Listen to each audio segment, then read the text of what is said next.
doon po sa ating binasa, mula doon sa verse 14 to 16, yung pong magkakamit ng kaligtasan, yun po yung tinuturing na merong aroma.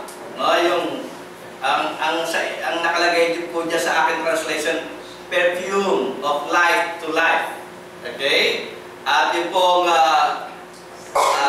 mapapahama, magkakaroon po ng distraction, sabi po ng Apostol Pablo, sila naman po yung magkakaroon ng perfume of death to death.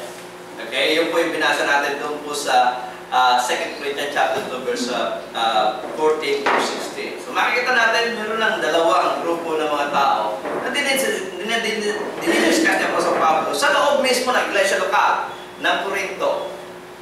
So warning po sa atin yan. Ibig sabihin, hindi porket ikaw ay nasa iglesia lokal na, ikaw ay ligtas na. So, kung ikaw ay nasa grupong ito na sa isang grupo, makikita natin ikaw ay destino sa kamatayan, hindi ka destino sa kabuhayan. Okay? So, hindi natin nabasa pa yung verse 17 sa ating pagbabasa, at ito ay ating babasahin. So, sa 2 Corinthians chapter 2, verse 17, ganito naman po ating mababasa sa English, for we are not as the many, corrupting the word of God. Okay, so, take note ninyo yan. Meron sinasabi si Apostol Pablo na many among the church, local, meron siya sinasabing many. Karamihan doon sa members, membership. Sila yung mga taong kinukura yung word of God.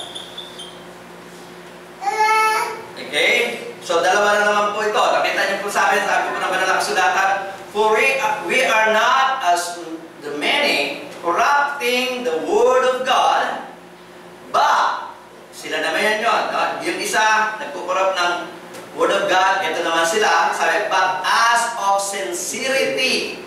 Meron silang loyalty doon sa word of God. Sincere sila sa word of God. But as of God, in the sight of God, speak we in Christ. So, two groups na naman po. No? At ang nakakalungkot nito, mas marami yung nagko-corrupt ng word of God kaysa doon sa sincere sa word of God.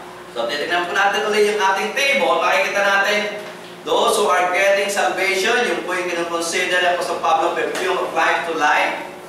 No? At yung po ay yung mga ministers who are sincere of the word of God. At doon naman po sa kabilang parte, sabi ko, going to destruction, perfume of death to death, ministers who corrupts the word of God. And that is a fact. Katotohanan po yan. Reality po yan. Tunay pong umiral yan.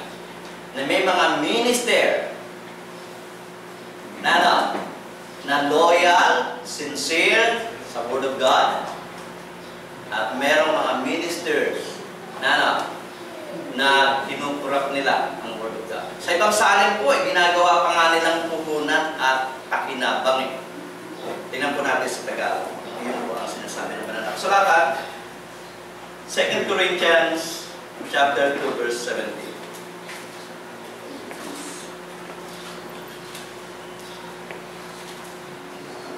Tignan niyo po sabi, sapagkat hindi kami gaya ng karamihan na kinakalakal. Alam niyo ibig sabihin ng kinakalakal? Pag in-English po natin dyan, ng kinakalakal,